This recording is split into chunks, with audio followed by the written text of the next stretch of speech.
members of the board, faculty, family, friends, students, and staff, thank you so much for that kind welcome. I stand before you heartened by your warmth and kindness. I'm especially grateful to friends and family who have traveled from afar to be here.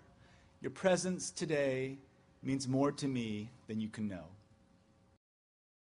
Find your passion. Now, lots of people will glibly say this to you. Here's what I mean. I'm not referring to passing fancies. The passion I want you to find takes work. It represents less an emotional sensation than an intellectual achievement. You won't find it by sitting passively in the classroom or surfing the web. You have to work hard at finding something you can tackle with passion for a big chunk of your life and find meaning in it. That's an active and urgent task. You need to start it now. Number 2, be persistent. Each one of you has the ability to achieve great things, but beyond a certain level of talent, the difference between those who achieve great things and those who don't is usually not talent. It's persistence. Malcolm Gladwell argues in his latest book that it takes at least 10,000 hours of practice to develop mastery of a skill, whether programming a computer, playing hockey, or performing music.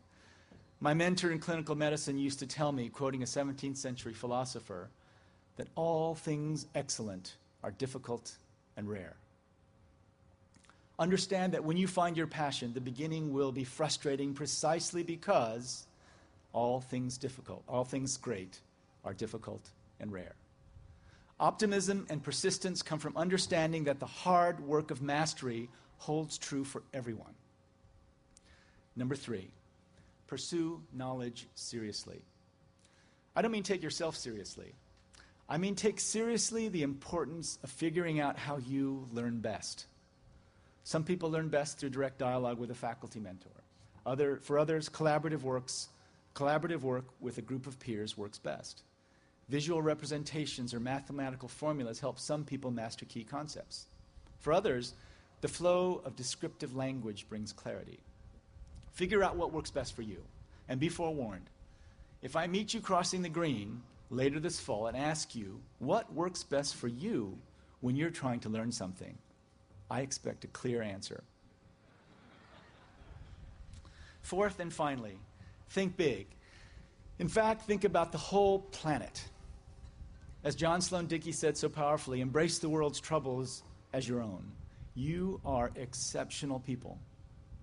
You were admitted to the most selective class in Dartmouth's history. You have a superb faculty here committed to teaching you. We are all here for you. Do something great with all you've got. Be ambitious. Aspire to change the world. If you're an engineer, take on climate change and move us toward a more sustainable future.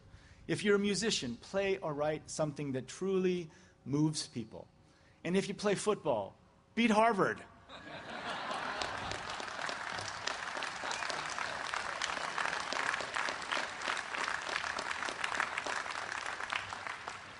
Please, this year.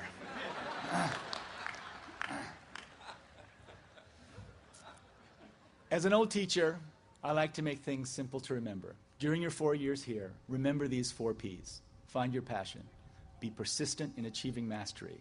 Pursue knowledge in the way that works best for you. And embrace the planet's problems, because no one will be more prepared to fix them than you. I've spent most of my adult life trying to tackle social problems around the world. But I came to Dartmouth because I'm convinced that those of you gathered here today will achieve far more than I ever could. Helping you do that is now my mission in life. By inviting me to serve you as the 17th president of Dartmouth College, you've given me the highest honor of my life. In return, I offer you this promise, backed both by passion and practicality in the fullest measure of which I'm capable. I will do all I can to enable Dartmouth to continue delivering the treasury of its centuries-old dream safely into the hands of those who will shape the future. To send a legion of young people out into the world so inspired by this place that there's no challenge from which they will shrink, all the while remaining true to the abiding sweetness of the college on the hill. Thank you very much.